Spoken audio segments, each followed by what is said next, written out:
Hello, family. How we doing today? I've missed you guys. I have missed you guys. So right before I went live, I was reading over your comments. I thought we would do a quick little new thing today by me asking you a question. And based on what I've read, there are a few people who have really kind of hit the nail on the head. John Ellis, space and support. Wonder where you got those two S's from. Repeat slowly and hold the note to make it sure it's right. So the question was, what do you do when you hit a note wrong, or when you don't hit a note the way you had intended to hit a note when you open your mouth to sing? Not what should you do after, but what do you actually do?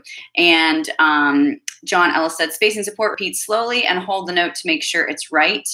Someone else said, where are you, Hector Keys? Because I liked your answer. You said, well, I guess I'll paraphrase because I can't.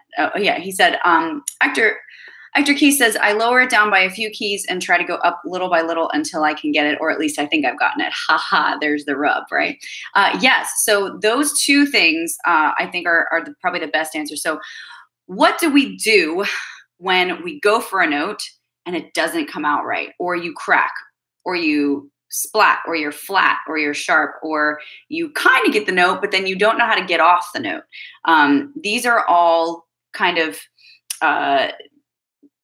disappointments, right, to a singer when we're trying to get to a note and then all of a sudden it doesn't just happen the way we want. It's kind of like almost like a failed relationship, right? Like, oh, I thought it was going to be so great. I was ready for it. And then, oh, they totally ghosted me, right?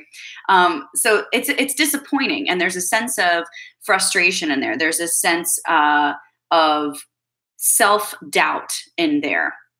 And, ooh, snap, there is. And, and so I wanted to speak to that in you guys today. So John mentioned space and support. Those are definitely two pillars in which the sound, a proper sound, is made and founded on. And so space and support, how do we execute that when we think that we've already been executing it? That takes a couple things. If you're very self-aware, you can do it on your own. If you're not, then I definitely recommend you needing to get a coach just to check in. But the things that you can concentrate on are in front of a mirror, opening up your mouth to 100%, making sure that the note has enough space to come out and it doesn't kind of backfire on you. And the second is the support aspect of it. So as if you're doing a crunch, have your abs engaged to 100% as well. Or kind of like when you're like trying to lift up something really heavy, instead of lifting with your back, lift with your legs. It's that age old saying. So those two things could help you get there on your own, and should actually. You can also do what Hector Keys was saying and lower the expectations briefly and temporarily by lowering the key, giving yourself a break and getting it successfully and vocally, technically sound in the lower key, and then moving up slowly until you get to your desired note as well. So I wanted to just ask that question. What do you do if you're that person that's like, oh, I suck, I can't do this, and I'm just going to stop? Then we need to talk. That's not such a great thing. And if you're the person who, like some of my students, they don't get it, and then they drive it and they drive it and they drive it and they try and try and try and try again, causing vocal stress and damage and fatigue. That's not good either. So you want to be sort of like a doctor about it. You want to be very clinical in assessing why you're not getting the note right. There are definite reasons. It could be that you've expanded your range past the point of where it's just naturally supposed to go, or it could be that you're just not technically executing the note correctly. So I wanted to bring that up because something that I think a lot of singers are finding extremely helpful. Hey, Coolio, yay, welcome. Something that I find that our singers on YouTube and privately and in the course are finding extremely helpful is Insta-Reactions. It's a very inexpensive way of getting your voice heard when you feel that you've been trying on your own and you're just really not quite sure if you're getting things. You know, a lot of you guys are asking questions like, hey, I'm not really sure if I'm mixing. I mean, we've been talking about mix a lot in these YouTube lives. I'm not really sure. I'm not really sure what pure head voice is. Someone just asked that question, Tom Jerry, what is pure head voice? I'm not really sure if I'm staying in my belt and if I can really define my chest range as such, because I may be moving up into mix. That is something I cannot, those things, all of those things are things I cannot answer for you in YouTube chats like this, because I don't hear you, you hear me, right? So I'm gonna type in the link, and I wanna encourage you to just check it out. It's www.instareactions.com. Okay, that's the site. Go there. You can have me or one of my coaches react to you. And if you want to know what it looks like, go to Tara Simon Studios Instagram and go to our IGTV.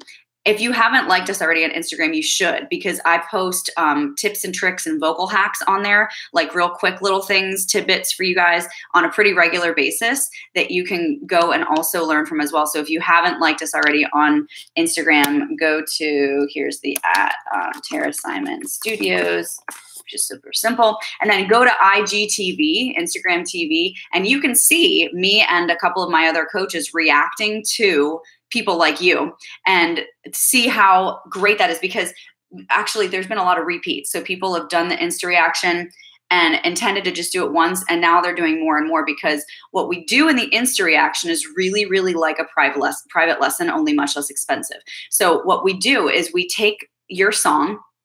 For instance, Jeremy Lawson, this guy who asked me to do an Insta reaction from him, he gave me a song and I listened to it and I assessed his voice. I told him positives and negatives about his voice. And then I told him what he needed to do to improve. I gave him actual actionable things that he could do with his voice. And what he did, which was incredible, was he took those tips and then he recorded another Insta reaction for us to do. And he said, hey, Tara told me to do X, Y, and Z in the last Insta reaction. So I've tried to implement those things. And now I'm back to see if I actually did those things. And my coach reacted to him and said, yes, you did this. No, you still need to work on this, et cetera, et cetera. So it's a really interesting, new and great way to get your voice heard if you need further help on that.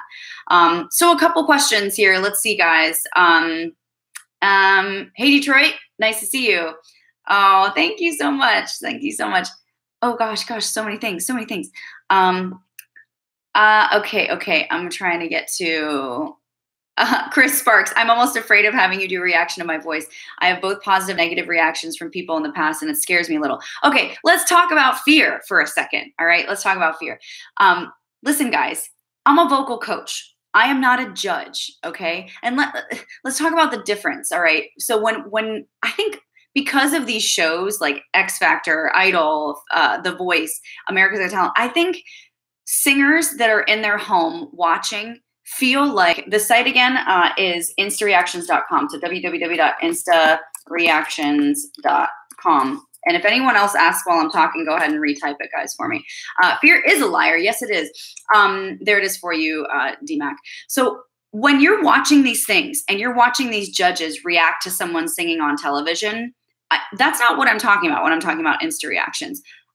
Let's break it down for a second, okay? So out of all of the shows, you are getting judged by people who mostly are not singers. There is an exception. The Voice is mainly singers, right? Like they're actual artists themselves, but they're still not coaches. Okay. They're just great at performing. They're amazing at what they do and they're excellent. Right. But that doesn't necessarily mean that they're able to give you feedback that ties in technically to how to change your voice. They can just say stuff like, man, I really feel like you could win this whole thing, or wow, your vibrato and your range was amazing. Your vocal flexibility is awesome. Or I just wasn't feeling it. I feel like you could da-da-da-da-da.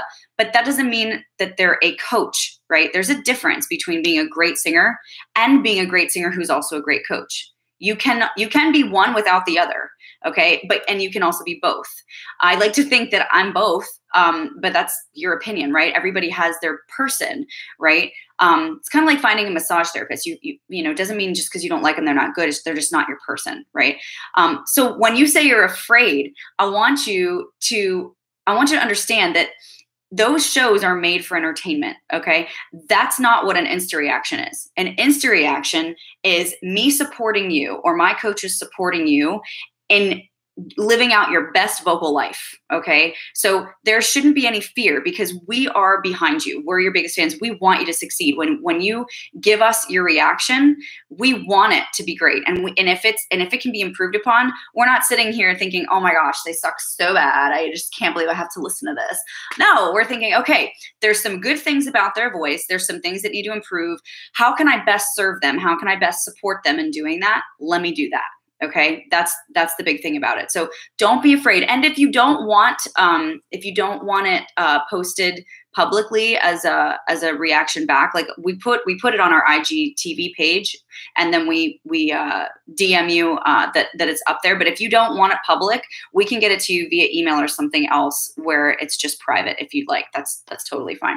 So www.instareactions.com, guys, is a great way. If there's anything that you ask me here that I'm like, hey, I'm sorry, I just can't accurately answer that just in a chat, go to Insta-Reactions, get an assessment, ask your question that way sonically so that we can respond. Hector Keys, a few people ask me about stage fright. How would you approach that? Because I'm usually focused on either lights or look at people between their eyes instead of looking into their eyes. Okay, so that's a good question, and it kind of dovetails into fear. So there are a lot of celebrity performers and artists out there, by the way, who have crippling stage fright. Adele is one of them, actually. If you watch her documentary, it's kind of astounding what that poor woman has to go through really to get on stage. Hey, Kiriegos, how are you? You're so great. Good to see you, buddy. So what I say is this: get out of the you and get into the them. Okay, so a lot of times stage fright comes from a fear of being judged, being criticized, being looked down upon. And it also comes from your self-talk as well in regards to that self-doubt. Yes, Kiriakos, you finished the course. Whoop, whoop, tell us all about it. Hey, France, when you're on a stage or about to get on a stage to perform, it's not about you. And as soon as you can get yourself out of the way and realize that these people, whoever is there, has come here for a few reasons. Maybe they're lonely and they wanted to get out of the house. Maybe they just broke up with someone and really need a pick-me-up. Maybe their dog died and they can't stand to be alone where they are, or they're just grieving. Maybe they've had a really hard work week and they just want to blow off some steam, right? That's their thing, right? And you are the catalyst in which their comfort and their relaxation lies, their socialization lies, okay? Any of their reasons, any of their pain points. So when you stop thinking about, oh, I hope I'm good, I hope they like me, I hope they, for me, and you start thinking for them, like, how can I best serve my audience today? What can I do to encourage them today? And what can I do to connect with them today? All of a sudden, it stops being a performance and it starts being an interaction, okay? And I know that there's some people who are introverts and they don't even like interacting, period. You know, they get drained when they interact. But I would suggest that if you are an introvert even at that point and you do have stage fright, that still, if you switch your mindset to it's not about me, it's about them, then your sense of being introverted also has to take a back seat to them being the priority. So I hope that helps you guys, for you guys who are performing or who are scared to do an Insta-Reaction or who are scared to sing out. Maybe you're scared to even take a lesson or join my 8-week course because you just don't think you can sing, or you don't think that you're going to ever improve. Those are lies. They are simply lies. There are only 3 to 5% of the entire world's population, guys, that are clinically tone deaf. I haven't come across a single one of them in my 20 years of coaching, okay? And by the way, I started coaching at like 14, so I'm not that old. But I haven't come across a single one. So there can be improvement. There is improvement if you try to improve and if you believe in yourself. Okay, what is else here? Is there such a thing as too much vocal exercise? How do I tell that my singing is turning into something? How do I tell that my singing is turning into something that hurts my voice? Okay, well, Emma, it's really easy to tell if singing is hurting your voice. If it hurts, it hurts. That's not a good thing. There's a difference, though, between like a hurt so good, kind of like I'm pumping iron and I can feel my biceps working and it burns and it hurts, but like I know I'm doing it right, versus like, oh snap, I stretched too far and I can totally know that I like pulled my muscle, right? So there's a difference. And I would venture to say that if you feel sharp shooting pain down your throat or across, that's a no-no. You've got to stop. You've done something wrong and you need vocal rest. And I would recommend up to 72 hours and a lot of water and some anti-inflammatory like Advil, or if you're homeopathic, you can do turmeric. However, too much vocal exercise is a thing. And even if you're doing it right, there is such a thing as vocal fatigue. Again, it's the same as working out. I mean, yes, but working out is great. You can even do twice a day. But should you spend all day at the gym doing? No. Your voice is a muscle, just like your body is a muscle. So I would say that it's very similar to that. You want consistency. You want to constantly push yourself, but you want to do it smart. Okay. So for instance, in my 8-week course, I recommend that our singers in there do 15 minutes of actual vocal practice a day at minimum. If you can do a half hour and then work up maybe to an hour, that's great. But you really don't need more than that. If you're practicing intentionally, you do not need more than that. And it shouldn't be a huge like, oh, I've got to carve out 3 hours to practice today. No. It's not like that. It's not that serious. In fact, if you make it that serious, you actually very well could do damage to your voice. So, and guys, just real quick, because we started talking about fear, there's a free workshop that I have that talks about that. And I want to give that to you here. It's in the links also of my YouTube videos, but I don't know if you guys have ever seen it or overlooked it, but I'm going to paste that there. Okay. So that's a free workshop, doesn't cost you anything. But it talks a lot about, the 3 secrets to singing that nobody talks about. And those 3 secrets, without giving them away right now as a spoiler alert, have a lot to do with the things that we've just spoken about mindset, and about, really, it's a lot about your head, 90% mental, 10% talent. So I want you to go to that course. It's free. And I think it lasts maybe under 50 minutes, something like that. And check it out. That will be a lot of value for you guys as well. What else? How can an alto reach higher notes better? I keep struggling and I can't keep it stable. Okay, Steffi. So this is that perfect rubber band analogy. So if you are an alto, you probably got a tighter rubber band than say a soprano who can, stretch really far. So first of all, context of expectations, you have to know that, yes, like you said, you are an alto. So you're not going to be hitting soprano notes. Your voice is thicker, it's deeper, it's richer. And that soprano wishes she could also hit the low notes that you can hit. So there's balance there, right? But within reason, you definitely can expand your range. So you want to know where your top is for sure, and you want to grow that top. Again, within reason, like in increments of half steps. So what I like to do is I like to make sure that if I have a goal to, say, expand my range by a half step, I give myself at least 60 days, because we're literally stretching the muscle flexibility and capability of our cords. So time and pressure, right? And consistency. So little bits, just like if you were trying to get more flexible in your body, you wouldn't just stretch every other day. You would stretch every day, maybe a couple times a day, but it wouldn't be long stretches. It would just be quality stretches. So, if you are looking for exercises for that, Steffi, I would definitely get into the 8-week course, or do a single private lesson with me or one of my coaches, and we can help you with specific exercises. But as far as the actual time it takes for the exercises, I would say easy, like 15 minutes morning, 15 minutes night every day. And within those exercises that we give you, you would see improvement for sure.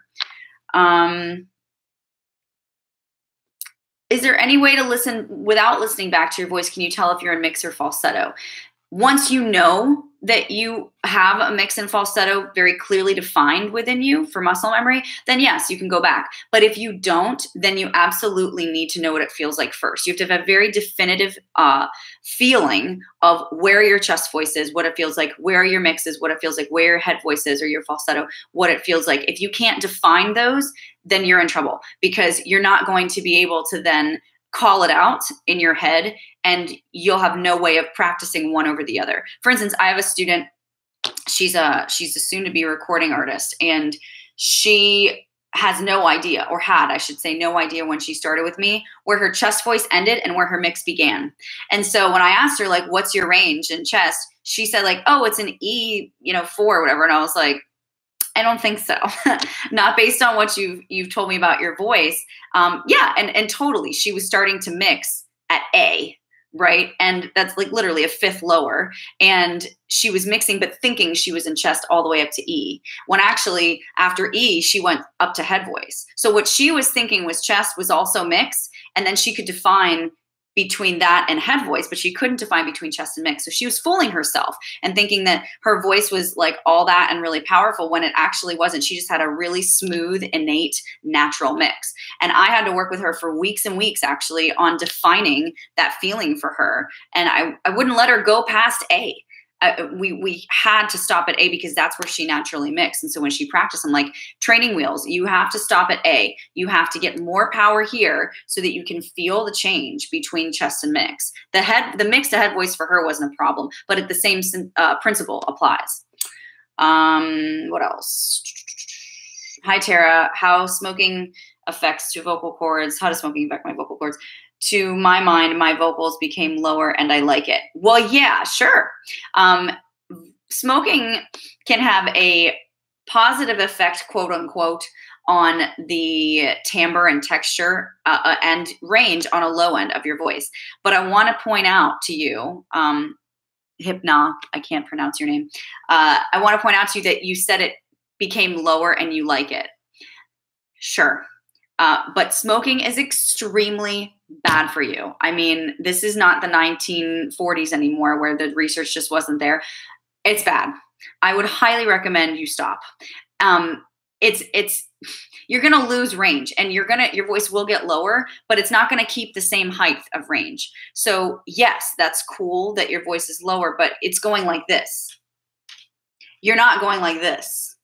Okay. And if you think you are for a second, that's a false positive. I promise you at some point, your upper end is going to shrink. And then sooner or later, you won't have much of a voice at all. Okay. It's really, really bad. I highly encourage you to stop.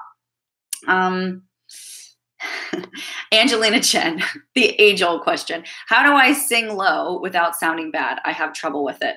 Well, according to Hypna, just start smoking. No, I'm kidding. Bad joke.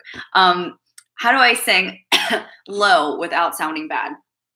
You're going to sound bad, by the way, guys, when you try to expand range in any direction, okay? Whether it's low or whether it's high, it's a stretch, right? You're going to sound bad. It's going to feel hard.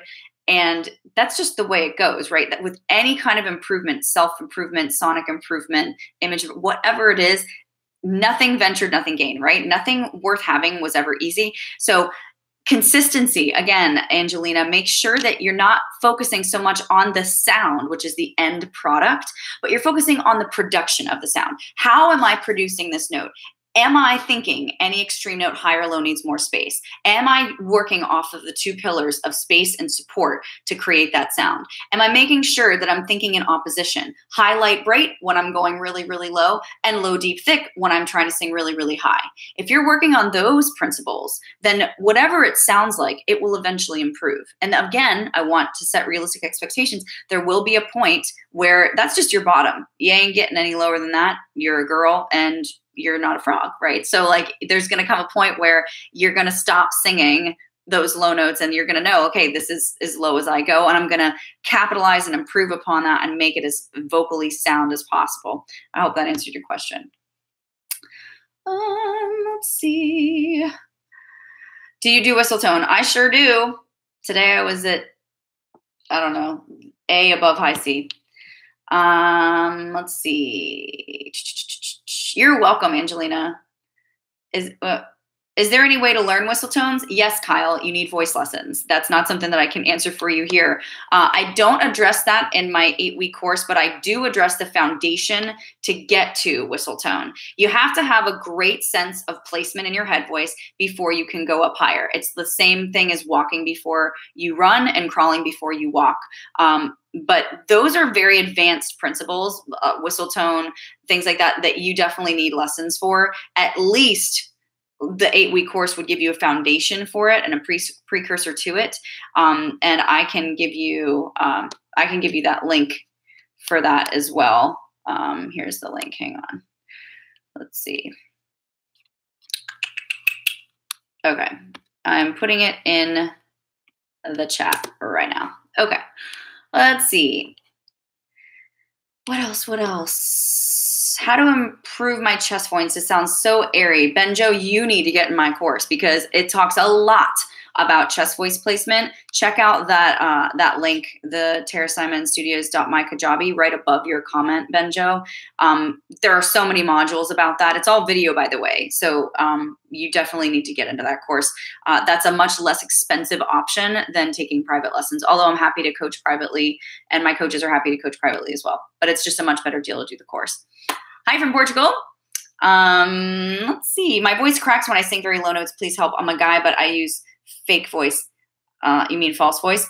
I mean mixed and falsetto. I'm already ruined my normal voice because of always shouting when I get mad.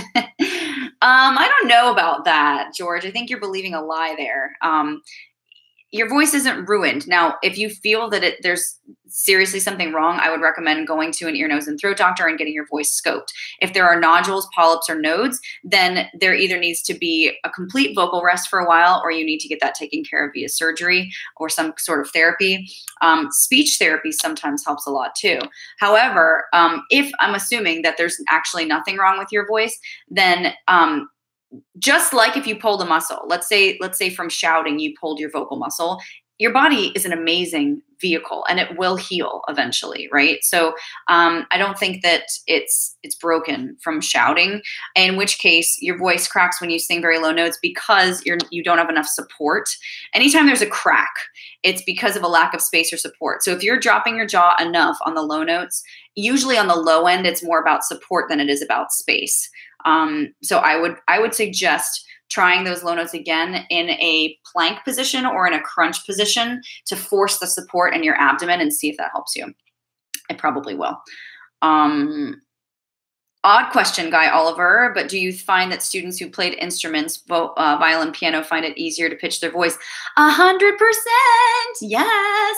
I absolutely recommend that all of my singers play an instrument. I prefer piano just because it's all right out in front of you. Piano or guitar for sure. But yes, you have a much more keen sense of awareness of musicality in general, of pitch. For sure, your ear is better trained. So yes, that's a huge benefit. You're welcome, Benjo. Greetings from the Philippines. Hey, let's see what else. What is the best vocal warm-up? Dr. Joe, join my course and find out. I talk about that a lot. Greetings from the Philippines. Hey. Let's see. Hey, Tony, welcome. You play piano? Awesome, Angelina. Yay. Okay, Jacob, I have a problem with my head voice. I'm a guy with a head voice. I usually can go up to C7. Really? But my problem is that some vowels, my voice switches back to chest. Your voice is not switching back to chest in the 7s at all. I promise you. Not even in the 6s and probably not even in the 5s. So I think I'd need to hear you, Jacob. You need to do an Insta-Reaction. I'm going to write that down again. Insta-React, in case you just came on. Insta-Reactions.com is where it's at for getting your voice assessed. Hey, Kyriakos, we want a second course. Yes, I know. I'm working on it, Kyriakos. So Kyriakos finished my course. Kyriakos, I would love for you to chat about it and tell us what you thought, how your voice is doing. Kyriakos did a check-in session with me halfway through and did so well. I'm very excited for you. My next course, I think, is going to be more on like riffs and runs, to kind of piggybacking off of the vocal flexibility and power that we learned, or that you learned anyway, Kyriakos, in the course. So if anyone has a question on the amazingness of the course, you have people right here that are on the chat. Kyriakos is one of the alumni now of the course and can speak to it. And I didn't ask him to join. He's ask him your honest opinion. Kyriakos, say whatever you want to say, honest opinion only. I didn't ask him to join today. He's just amazing like that. So yeah. Let's see what else. I have a problem, Queen of Vegas. I have a problem with my placement. I sound fine when I sing. But when I listen to a recording, it sounds very nasal. I don't feel the sound placing in my nose at all. Okay, so let's talk about vocal characteristics. Sometimes it's the way God made you. I'm not saying that this is your case, Queen of Vegas, but I will say this: like I've trained a lot of people in my life, thousands actually, probably tens of thousands by now, and there are some singers, female in particular. Let's talk about female singers, since I believe you're a female, whose voices are innately nasal, and there is a place for that in the world. There's a need actually for that in the world. I'll give you an example of a celebrity student of mine, Lauren Lott. She's currently right now Anna on The Young and the Restless. She was on Broadway. She was on American Idol. The list goes on and on. She's a fabulous singer, but she has a tendency in her natural, just innate God-given voice for it to be more nasal. And the nasality has helped her land roles, and it's also kept her from some as well. What I try to do with Lauren is give her vocal options as far as characters that she can access, but that she is who she is. And I'm not trying to change that about her. I'm just trying to, just like, you know, we wear different outfits every day, but there's that one that we just really love, that fits us perfectly, that we kind of go back to more and more. The same thing for your voice. Like you can train and have vocal flexibility in your characterization of sound. And that's just getting to know your voice better. And by the way, this is something very advanced, Queen of Vegas. So you would definitely need to train with me or with one of my coaches or with someone, because this is not a, hey, just do this and it's fixed. You know, this is, a working and discovering different parts of resonation within your voice and accessing those on cue. Okay. That's essentially what you're doing. I'm going to answer a couple more questions, guys. And by the way, I know that I said that I was starting my live webinar tonight to answer questions about my 8-week course, but I just can't get my life together this week. It's just, I came off of a showcase week. I was just back in Atlanta. I got back and I just can't do it tonight. So next Thursday night at either 8:30 or 9, just check back with me, or I'll tell you actually on the YouTube live next week. But next Thursday night, either at 8:30 or 9 p.m. Eastern Standard Time, I'm going to be doing a Q&A to answer any and all of your questions about the 8-week course, Sing Smarter, Not Harder itself, the one that Kyriakos and others have just finished, because a lot of you guys have questions that relate to that. And I don't feel like I don't want to just be like selling the course, quote unquote, and hearkening back to the course every single question you guys ask, but there are literally like 99% of your questions are answered in the course. So I thought I'm going to do a live webinar. I'm going to talk about the course, gear it more towards that rather than random questions. So if you guys want to join on to that and just see really what it's about, you're welcome to do that. And I'll let you know in the next YouTube live next week what exact time it is. Okay. But don't try to find it tonight, because I'm not doing it tonight. Let's see, a couple more questions and then I got a jet. Let's see. Hi, Susan, and you are 10. Welcome. Good to see you. Okay, let's see. Oh my goodness, so many people. Chris has a question for you, Tara. Well, I don't see his question. There are so many scrolling. I'm trying to like read. Robbie, what separates the good singers from the great? You're asking a very loaded question, Robbie. What separates the good singers from the great? I'm gonna answer your question with a question. What's the difference between an Olympic gold medal winner and someone that just does the sport? For instance, like ice skating. What's the difference between an Olympic gold medal winner and someone that just ice skates? Can anyone answer? I'm waiting. What's the difference? Anyone know? Anybody? There you go. Hector Keys, you've got it. He said training. A good producer. No. Practice. Yes, all those things. But here's the deal, guys. Let's just call a spade. Without direction, actually, this is a biblical reference, to be honest. Without vision, the people perish. Without direction, you're not going to be as consistent. You're not going to push yourself as hard, okay? So you have You have to train. You have to try it out. Try it out. It doesn't have to be with me, but if you want to make your voice go from good to great, you have to train. That Olympic goal, you have never, by the way, in the history of the Olympics, have you ever seen any gold, silver, or bronze medalist stand up there without their coach on the sidelines? I dare you to find one person. So what makes you think, since the voice is a physical muscle, that it's any different than an athlete? You're a vocal athlete if you're a singer. What makes you think it's any different for singing? You want to be good? Even sometimes being good makes you need a coach, but you want to be great? You have to have a coach, guys. You have to. Like I said, I don't want to make it seem like I'm selling me, because I'm not. You don't have to train with me. But you need to train with someone, because it's the way you hear yourself and the way that you make sound. Your inner ear hears differently than what you hear outside. And even if you're listening back to your recording, how do you know what to do to make yourself better? I mean, have you made a career out of coaching? No, you just want to sing better, right? Just like, I don't know how to code a website, but just because I want a website, that doesn't mean that I can like go and effectively try to do it myself. I got to find someone who's excellent at doing that, who's spent years mastering that craft. And I'm going to pay them to get what I want out of it, right? It's the same principle. If you want to be great, you have to get someone, whether it's me or someone else or one of my coaches, to help you, because we have spent our lives, we've dedicated our lives in that topic, becoming excellent masters in that, so that we can pour our knowledge into you. You're never going to get there on your own. And I know that on YouTube, it makes it seem like, hey, I can just listen to these videos and I can get better, or I can just hop on these YouTube lives and I can get better. Yes, to a degree, you can, for sure. You can get good. But if you want to get great, Robbie, you have to train. Check out the 8-week course, at least do an Insta-Reaction or do a one-off vocal assessment with me or one of my coaches if you want to get great, for sure. Yes, it is like golf, for sure. You still got to train. Let's see.